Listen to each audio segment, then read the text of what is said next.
Hola, nos encontramos hoy con la licenciada Alejandra Méndez Serrano, que es actualmente la directora del Centro Fray Julián Garcés de Derechos Humanos y Desarrollo Local, AC, y también es integrante del equipo coordinador de Pastoral Social en la diócesis de Tlaxcala. Hola Alejandra, bienvenida. Hola Daniel, muchas gracias por la invitación. Sí, gracias por estar con nosotros. En esta ocasión queremos platicar contigo sobre el tema de trata de personas, que es uno de los temas más fuertes e importantes que atienden en el Centro Fray Julián Garcés en Tlaxcala. Y precisamente preguntarte cómo hacen este trabajo en el Centro Fray Julián Garcés. Sí, el centro precisamente surge a partir de un diagnóstico en las comunidades de la Pastoral Social en Tlaxcala. Se hace un diagnóstico para ubicar cuáles son los rostros sufrientes de Cristo en Tlaxcala, poder ubicar esos rostros que están sufriendo injusticias, que están viendo pisoteada su dignidad, y surgen 8 problemáticas, entre ellas la trata de mujeres y niñas con fines de explotación sexual. Una problemática muy fuerte. En ese momento, estoy hablando del año 2001, se decía que era prostitución, la gente ubicaba que era prostitución, sin embargo ahora sabemos que es trata de mujeres y niñas con fines de explotación sexual. En el centro entonces, la asamblea de los laicos, laicas de la Pastoral Social, definen la construcción de un centro de derechos humanos que pueda apoyar a comprender más el fenómeno y a buscar alternativas de solución, acompañando o en construcción colectiva con esta gente de las parroquias, laicos y laicas, pues que al final sufren esta problemática y que quieren actuar frente a ella. Y en ese sentido, en el centro se conforma un grupo interdisciplinario con el fin de poder acompañar esto. Lo más importante para el centro siempre es fortalecer a los laicos y laicas en el conocimiento y en la acción misma frente a esta problemática. Así emprendimos líneas de investigación, líneas de acción más bien. Una fue la investigación. Necesariamente tuvimos que realizar convenios con las universidades. El primer libro que se dictó fue con la Universidad Autónoma de Tlaxcala, porque la gente decía prostitución, sí, pero prostitución, ¿qué? Entonces se hizo una investigación sociológica en la región, en la zona sur del estado, y con testimonios de las personas, con información de las comunidades, pudimos ubicar que eran redes delincuenciales que se dedicaban y se siguen dedicando a la trata de mujeres. Casas de seguridad que existen en la región donde a las mujeres las aíslan y no les dejan tener ningún contacto con sus familiares. Mujeres que en ese momento eran compradas en zonas marginales como Chiapas, Oaxaca, algunas eran secuestradas. Ahora el fenómeno ha ido cambiando, ¿no? Ya no usan tanto la fuerza, la coerción, sino han aprendido a migrar a una cuestión de enamoramiento. A lograr el consentimiento, y el consentimiento está viciado porque las enamoran, para luego aludir a una cuestión de pobreza o de falta de recursos para convencerlas a que se enganchen, a meterse al negocio de las redes de trata. Son mujeres que son explotadas sexualmente con 30, 40 relaciones sexuales por día. Eso es un trato inhumano totalmente. Y entonces también fue comprender cómo esto se inserta dentro del modelo económico neoliberal, un modelo que no está poniendo al centro a la persona, sino que está poniendo al centro la ganancia. Entonces no importa si todo lo compras y lo vendes, incluso las mujeres. Y en ese sentido, una parte entonces fue la investigación para ubicar cómo se daba el fenómeno, cómo actuaban las redes, cómo enganchaban, cómo eran los lugares de explotación. Nos dimos cuenta entonces que eran mujeres del sur, de la República Mexicana, que eran trasladadas aquí, que eran aisladas de sus lazos familiares, que las mujeres cumplían un prototipo, mujeres que no les han sido garantizados sus derechos humanos, o sea, mujeres en extrema pobreza, mujeres con violencia intrafamiliar, mujeres con mínimos nulos de arropamiento comunitario, y entonces quedan en total vulnerabilidad. En Tlaxcala lo que ocurre es que hay casas de seguridad donde las resguardan y luego las trasladan a otros estados de la República o Estados Unidos para explotarlas. Entonces una acción fue comprender cómo se daba el fenómeno. Una siguiente acción fue ubicar que había en la ley o en la política pública para atender esta problemática. Nos dimos cuenta en ese entonces que el delito no estaba tipificado, que no existía por tanto política pública alguna para atender esta problemática. Y entonces hicimos una propuesta que trabajamos con gente experta en derechos humanos, gente experta en materia jurídica y gente experta en el tema de trata, con los aportes de la ciudadanía y los laicos y laicas en las comunidades que día a día viven esta problemática, para poder integrar una propuesta legislativa y una propuesta de política pública para decir al gobierno: aquí está pasando esto, hay que atenderlo. Otra de las líneas estratégicas y la más principal de todas es el fortalecimiento a las comunidades. Es decir, que las comunidades conozcan y reflexionen a partir del Evangelio y la doctrina social de la Iglesia qué es el llamado que nos está haciendo Dios para actuar frente a estas realidades en la construcción de un mundo donde no existen este tipo de injusticias, sino que vayamos construyendo un mundo donde pongamos al centro la dignidad de las personas, pongamos al centro la dignidad de las comunidades, y en ese sentido a todas esas mujeres poderlas verlas como un prójimo, como un igual a nosotros, porque hay un montón de mitos, tabús, que si a las mujeres les gusta, que si son mujeres de la calle, que si son locas, que si son mujeres que disfrutan ese tipo de trato. Y entonces cambiar el chip para decir en el Evangelio, en la Biblia, en la doctrina social de la Iglesia, se mira que esas personas son un prójimo, y comprender esta problemática. No son mujeres que hayan decidido, y yo siempre pongo entre comillas decidido, porque siempre las condiciones de injusticia obligan a las mujeres a optar por un trabajo así, si se le puede llamar trabajo, pero estas mujeres están siendo obligadas, y están siendo obligadas, como te decía, a sostener 30 o 40 relaciones sexuales por día. Estamos hablando entonces en comprender que estas personas, más que verlas como unas personas malas o de la vida alegre, son víctimas de esta situación. Entonces también como ubicar que están siendo obligadas, que todos podamos ubicar eso, que quitemos prejuicios y entonces actuar. En ese sentido, entonces es como que las comunidades comprendan cómo se da el fenómeno, y a partir de eso poder también tener conocimiento en materia de derechos humanos. El gobierno mexicano firmó y ratificó el protocolo para prevenir, reprimir y erradicar la trata de personas, que surgió es una convención de Naciones Unidas en 2003 para combatir delincuencia organizada transnacional, y surge el protocolo de Palermo en 2003. En materia de derechos humanos, cuando un gobierno firma y ratifica esas leyes internacionales, se obliga en automático a cumplirlas en su jurisdicción. En el año 2011 surgió una reforma a la Constitución, al artículo primero constitucional, en donde se dice que la Constitución tiene el mismo valor que los tratados internacionales en materia de derechos humanos. Entonces ubicar también cuáles son esas legislaciones existentes en donde el gobierno está obligado a hacer.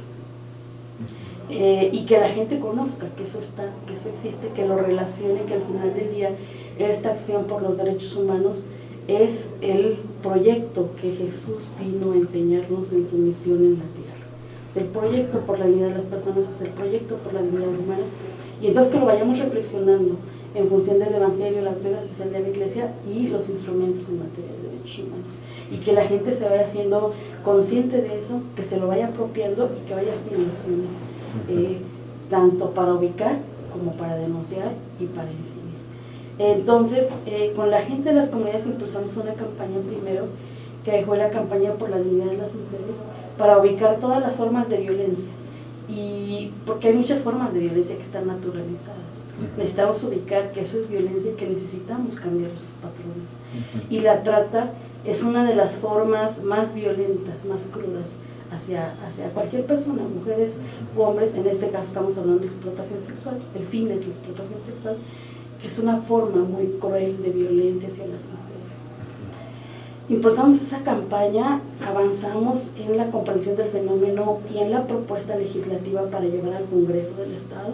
Esta campaña transitó a una campaña que se llamó Por la dignidad de todos y todas, en donde lo que se hizo fue invitar pues a todos los laicos y laicas que venían ya en este proceso de reflexión, pero buscar articulación con otras organizaciones, pues incluso se dicen ateas o que incluso son de otras iglesias, para poder hacer un frente común y decir esta situación no es normal en nuestro estado y necesitamos actuar. Se armó entonces una red de organizaciones, se llama Organizaciones Impulsoras de la Iniciativa Popular, porque la propuesta se llevó al Congreso como Iniciativa Popular. Entonces elaboramos una serie de folletos en donde hicimos toda una campaña como en tipo cascada, se capacitó a estas organizaciones que se invitó para ubicar cómo se daba el fenómeno de la trata, cuáles eran los fines en Tlaxcala, para poder ir a los 60 municipios y a todas las parroquias de la diócesis para decir, en Tlaxcala está pasando eso, porque eso ni siquiera en Tlaxcala se conocía. Entonces, toda esta gente, los laicos, laicas y gente de otras religiones y gente incluso atea, se sumó a esta campaña para decir y para ir a capacitar a otros, para ir a sensibilizar. Hubo una primera etapa de sensibilización en los 60 municipios y en todas las parroquias. Parecía que está pasando, no puede estar pasando, esta es una realidad que está pisoteando la dignidad humana y que está lacerando el rostro vivo de Cristo. Y en ese sentido, con esos folletos hizo toda una serie de materiales, folletos, calcomanías, pinta de bardas, carteles, trípticos, audios, todo aquel material que pudiera servir para sensibilizar en las comunidades. En una segunda etapa entonces ya fue volver a ir a las comunidades y a las parroquias con la propuesta para tipificar el delito de trata en el Código Penal del Estado. ¿Qué artículos deberían de modificarse? ¿Cómo tendría que encuadrarse el delito? Y que la gente conociera que eso iba a ocurrir. Y una tercera etapa de esa campaña fue recoger firmas. Una vez que la gente ya conoce cómo está la situación, ya se le presentó cuál es la reforma al Código Penal y cuál es la propuesta de política pública que el gobierno debe asumir para hacer frente a esta problemática. Entonces fuimos a aprovechamos la campaña 16 días contra la violencia hacia la mujer, que se da del 25 de noviembre al 10 de diciembre, y un fin de semana, bueno, los 16 días pusimos una carpa en el Zócalo del estado de Tlaxcala. Una carpa en donde invitamos a académicos a hablar sobre la problemática, invitamos a expertos, a la ONU, al alto comisionado, a toda aquella gente que conociera, a reporteros a hacer trabajo de investigación, artistas que se fueran a pronunciar frente a la problemática, pues iban a cantar para hacer presión y decir que la trata no es una cuestión que nos guste, que esté en el Estado, pintores, poetas, en fin, toda la gente que se sumó a decir se necesita tipificar el delito para hacer pruebas. Y un fin de semana entonces se puso una mesa de recolección en los 60 municipios y otro fin de semana se puso una mesa de recolección en las parroquias, ¿no? La iglesia haciendo una labor muy fuerte frente a esta situación, mediante una marcha pacífica. El movimiento siempre se identificó como muy pacífico, con flores blancas, con playeras blancas. Llevamos la iniciativa al Congreso del Estado. Entonces, con toda la población ahí, nosotros tomamos de referencia la ley que había en Guadalajara. En Tlaxcala no existía la ley de participación ciudadana. Necesitábamos una cantidad de 3.700, alrededor de 3.700 firmas, y bueno, hicimos una base de datos donde íbamos a concentrar varias información y nos rebasó. Al final nos llegaron 25.700 firmas, o sea, logramos pues la indignación de la ciudadanía y se llevó al Congreso del Estado. Después, bueno, hubo que hacer toda una serie de cabildeos, de seguir informando a la población, y se logró que el delito se tipificara en 2007, ¿no? En Tlaxcala. Posterior a ello incidimos para que se creara la ley y la política pública. ¿Qué es lo que hemos visto en realidad? Que hay una indolencia gubernamental, que hay una colusión gubernamental y que hay un desconocimiento sobre cómo se configura este delito de trata. Y en ese sentido entonces nos replanteamos con toda esta gente de las parroquias de decir cuál es el camino que tenemos que seguir. En 2014 entonces hicimos una evaluación de qué es lo que había ocurrido, y entonces las comunidades nos decían, necesitamos volver a las comunidades. Sí está bien el diálogo con las autoridades, pero no tiene que ser lo central, porque ahí hay una indolencia y hay una corrupción. Entonces queda un muy buen marco jurídico, queda un muy buen marco de política pública, pero ya no se aterriza en lo concreto con la población. Y en ese sentido nos dijeron, hay que volver otra vez a acompañar, que el trabajo central sea otra vez el seguimiento comunitario. Y nos fuimos otra vez a las comunidades, claro, sí teniendo otro eje que es la incidencia con las autoridades, el diálogo necesariamente, la denuncia necesariamente, pero con un trabajo comunitario. Y en ese sentido hemos ido avanzando. La diócesis pues se ha ido sumando, no ha sido fácil también, que a veces los sacerdotes, los obispos, batallan mucho en comprender si eso corresponde a la iglesia o no, ese tipo de cosas con las que luego se batallan. Pero también en un proceso de sensibilización y formación, pues han ido cayendo en la cuenta que justo ahí es donde nos pide el Padre. Jesús, Dios, el reino, el proyecto del reino está aquí y ahora. Y en ese sentido hemos seguido acompañando, las estrategias han cambiado para poder hacer, algunas comunidades nos dicen hay que aprovechar la religiosidad popular, entonces es poder hacer rosarios, horas santas, catequesis, y las comunidades ya han salido a hacer varios acciones. Hemos hecho también trabajo de prevención en escuelas, prevención con jóvenes, adolescentes, porque en esa edad es cuando las mujeres o son potenciales víctimas de trata, o los hombres son enganchados para las redes o para iniciarse sexualmente y entonces consumir ese tipo de servicios, ¿no? Hemos nosotras entonces ubicado que hay un sistema económico que está poniendo al centro la ganancia y entonces no le importa esta situación. Dos, que hay una sociedad que incluso se colusiona cuando el papel de los hombres a la hora de consumir sexo, pues están contribuyendo a que estas redes se sostengan y sigan perpetuándose. Y tres, que una conciencia también de la gente en las comunidades de desestructurar esto. Entonces tenemos acciones a muy largo plazo, pero que sí van dando respuesta en lo cotidiano. Impulsamos un modelo educativo en las escuelas secundarias y después de 3 años de haberlo implementado, nos decían las maestras que la forma de cómo se relacionaban con la violencia había disminuido. El aprovechamiento escolar había subido y eso es lo que estamos insistiendo con el gobierno. Te toca realizar esto. Aquí ya hay instrumentos que elaboramos, aquí hay parte de la política pública que se puede implementar porque tenemos que impactar en todo el estado de Tlaxcala. Bueno, y además porque son redes criminales que están no solo en Tlaxcala, sino que se cometen a nivel nacional y a nivel internacional. Pero tenemos que ir avanzando en lo local, en lo pequeño para ir estructurando más. Me surgen 2 preguntas. Primero, ¿qué diferencia presenta en este trabajo de sensibilización que han estado haciendo el presentar la problemática o hablar de las mujeres que están involucradas en la trata como víctimas y no como gente o personas que quieren estar ahí, que les interesa, que les gusta, sino hablar específicamente de estas mujeres como víctimas? ¿Qué diferencia presenta eso en las personas, en los grupos con quienes hacen este trabajo de sensibilización? Mira, hablar de trata, el delito de trata se configura, como lo establece el artículo 3º, inciso A del protocolo de Palermo.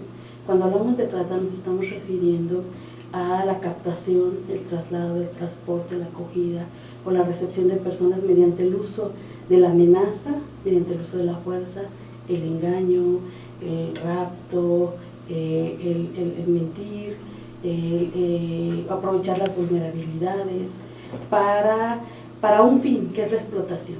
O sea, estamos hablando de mujeres que son víctimas porque nunca se les dijo, en muchos de los casos se les ofrece trabajos o se les ofrece que van a ser modelos o que van a ser grandes emprendedoras y no, la realidad es que ese es el engaño para poderlas someter a trabajos o prostitución forzada, prostitución ajena, explotación sexual, en donde no son ellas dueñas, las ganancias no son para ellas, las ganancias son para las redes y no están ahí por su voluntad, están siendo algunas de ellas obligadas, como te decía, el consentimiento, o sea, son enamoradas para que a través de ese chip psicológico puedan ser ingresadas a las redes diciendo que son por su voluntad, pero el consentimiento está visible. Estamos hablando de mujeres que nunca decidieron o nunca dijeron, a ver, ¿qué voy a hacer? Voy a trabajar en esto, allá o acá, sino que son mujeres que fueron obligadas a estar en ese negocio.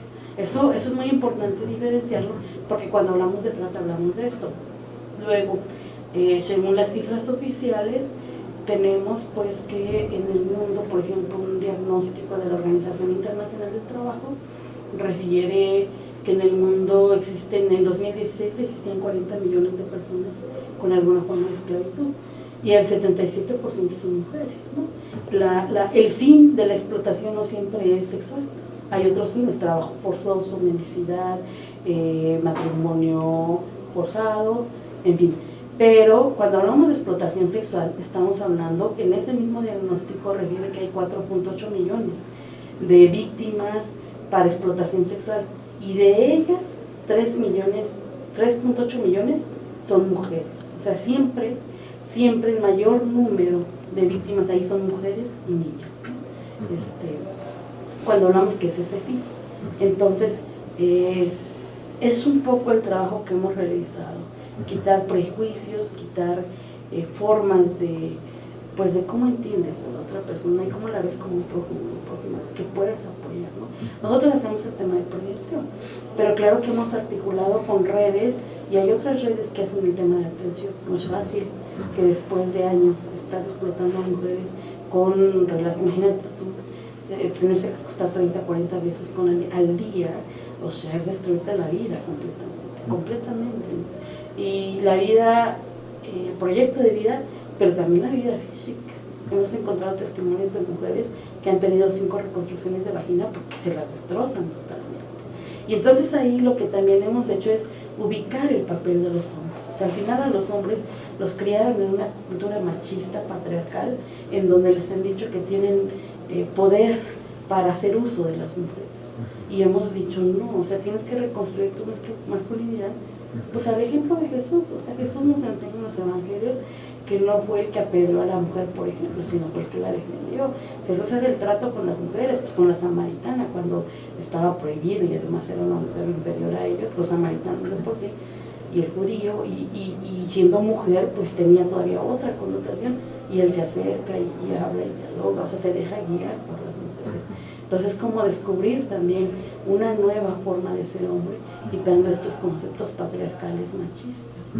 Y hemos estado haciendo ese trabajo de manera fuerte, porque los hombres, también construidos en esta cultura machista, son quienes consumen los cuerpos de las mujeres. Y le hemos dicho, a ver, espérate, no puedes tú tratar a las personas como mercancías, son personas con dignidad y tienes que mirarlas así. Piensa tú en una hermana, en una hija, en alguien muy querido, puede ser ella, porque así es como las enganchan.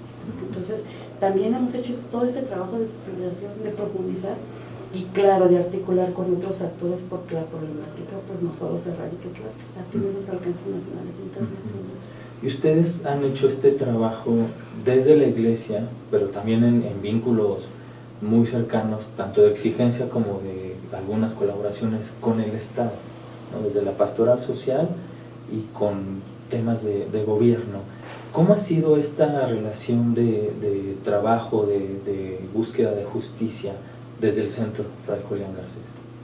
Mira, yo creo que es como, pues es una apuesta política realmente, o sea, es como nos dejamos interpelar en el centro. Nuestro origen es pastoral, y lo pastoral lo entendemos no asignado solo a una institución, sino con esos proyectos, con esos principios del proyecto del Reino de Dios: la justicia, la paz, la solidaridad, el amor, en fin, y en ese sentido, con toda aquella gente que coincidamos en esos principios, nos articulamos.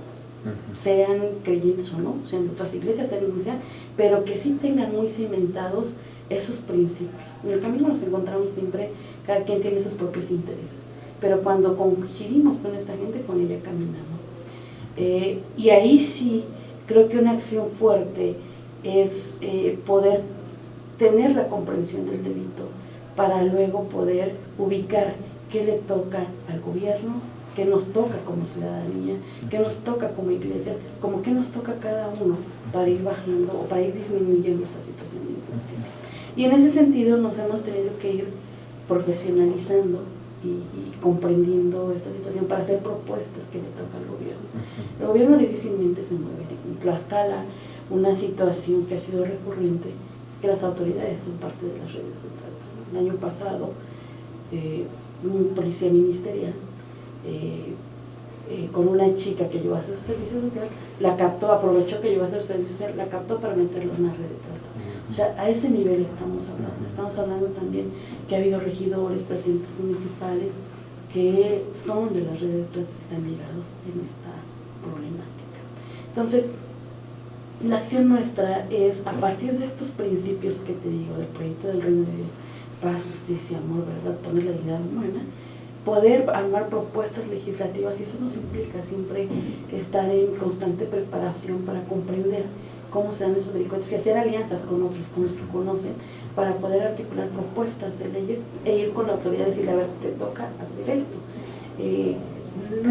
Debería hacerlo ya en sí mismo, porque es una obligación, pero muchas veces las autoridades desconocen cómo se configuran estos delitos. Entonces nos ha tocado ir a decir, a ver, aquí la problemática está así, te toca en función de que la ley te manda a esto, a ti Secretaría, tiene que haber una coordinación interinstitucional, Secretaría de Salud, Seguridad Pública, Instituto Estatal de la Mujer, PGR, o sea, toda una coordinación, porque el problema no es de uno o de otro, sino tiene que haber una coordinación. Nos ha tocado comprender esa coordinación que se debe requerir, y entonces con las comunidades ir construyendo eso. Entonces, pero siempre teniendo claro, siempre creo que es una constante del centro, y esa es la apuesta política, siempre teniendo claro que vamos a dialogar con quien sea, siempre y cuando estos principios del proyecto del reino se respeten y podamos ir caminando en hacer real eso en el contexto y en el lugar que vivimos. ¿Qué nos podrías decir a las ciudadanas, los ciudadanos, que podemos hacer lo que nos toca, decías hace rato, ¿no?, para participar en la disminución de la victimización de estas mujeres y de estas personas en lo cotidiano? ¿Cómo nosotros podemos participar en que esta victimización disminuya? Mira, yo creo que una primer cuestión es ser sensibles. Yo creo que aquí y en varios lugares, o sea, podemos pasar por, aquí está la Merced, tú vas en la Merced y es impresionante cómo las chicas están paradas ahí, en Puebla, o sea, en Tlaxcala, toda la zona sur, tú ves a las chicas paradas ahí y pasamos y pareciera que no vemos a nadie, ¿no? O pareciera que eso ya tiene que ser así, y además todavía es así como que a ella le gusta, o ella está así por loca, ¿no? Es una loca. O sea, hay que cambiar el chip, y hay que cambiar el chip en el sentido de decir, ¿qué situación de vida le hizo a ella estar ahí? ¿No? Dos, al final, bueno, igual como tú decías, o como hace rato platicábamos, la cuestión de la prostitución no siempre es trata. A veces se dice que las mujeres decidieron estar ahí. Yo siempre lo cuestiono porque creo que siempre hay condiciones de vulnerabilidad. Yo digo, si el Estado, o si tuviéramos condiciones para estudiar y para decir, a ver, ¿qué quiere ser? ¿Médica, abogada, doctora o prostituta? Digo, yo creo que si tuvieras esas condiciones cubiertas, difícilmente dirías prostituta.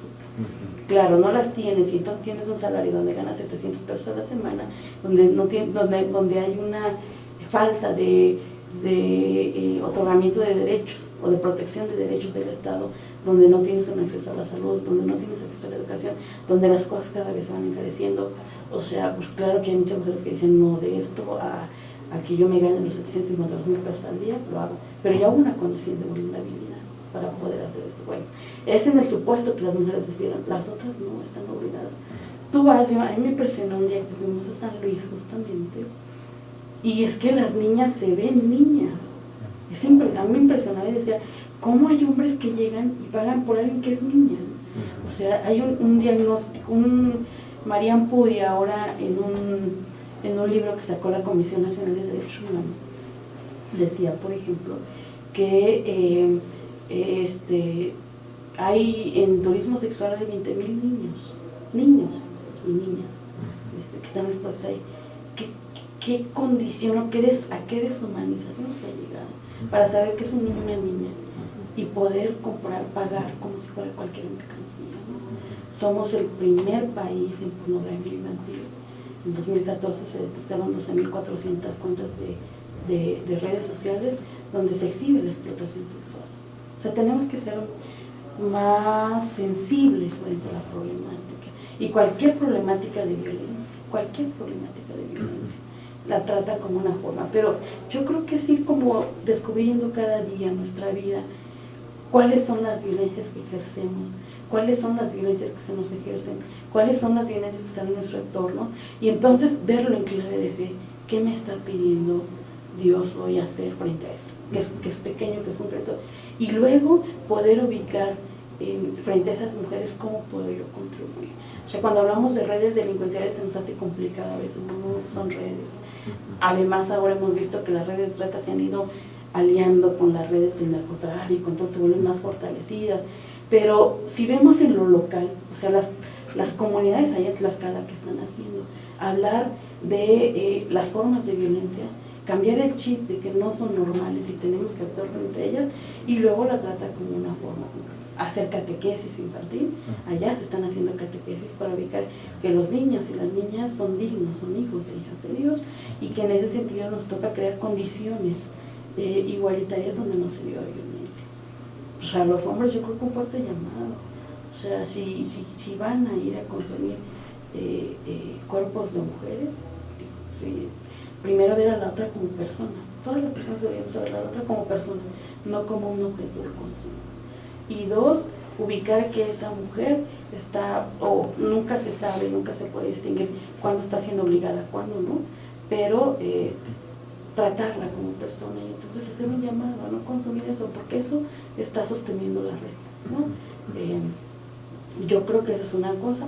Hay otras acciones, digo, en el tema de el Papa, pues en el último tiempo ha estado sacando varios documentos que también nos dice, hay acciones de prevención, como lo que estamos haciendo en Tlaxcala, con los rosarios. La gente ha salido incluso en días emblemáticos a hacer procesiones en su comunidad para decir estas formas de violencia no deben existir, necesitamos hacer una acción y necesitamos dialogar con autoridades para poder hacer. Yo creo que todas y todos tenemos que ubicar que esas son formas de violencia, que es muy crudo y que podemos contribuir en el día a día, en la cotidianidad. Ser sensibles. Están las orientaciones contra la trata que dio el Papa, hay que leer esos documentos, hay que ubicar cómo está la situación y poder dialogar permanentemente. Ahí el Papa hace una invitación a acciones de prevención, de articulación con otros, de diálogo con autoridades, pero no perdiendo de vista cuáles son los principios del reino de Dios. Y entonces yo creo que en la medida de nuestras posibilidades todos podemos, y todos y todas podemos sumarnos a este tipo de acciones.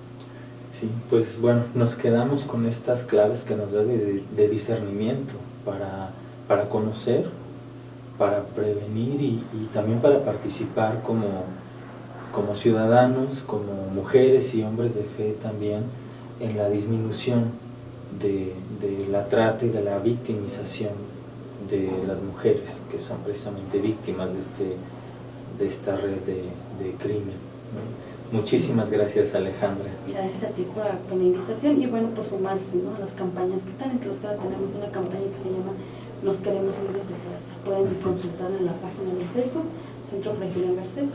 Hay una red de jóvenes, la red de jóvenes por la igualdad de género. También pueden consultar ahí los materiales y compartirlos. También eso podemos hacer en las redes sociales, compartir estos materiales, estos videos para ir sensibilizando más. Muchas gracias, Aníbal. Muchísimas gracias.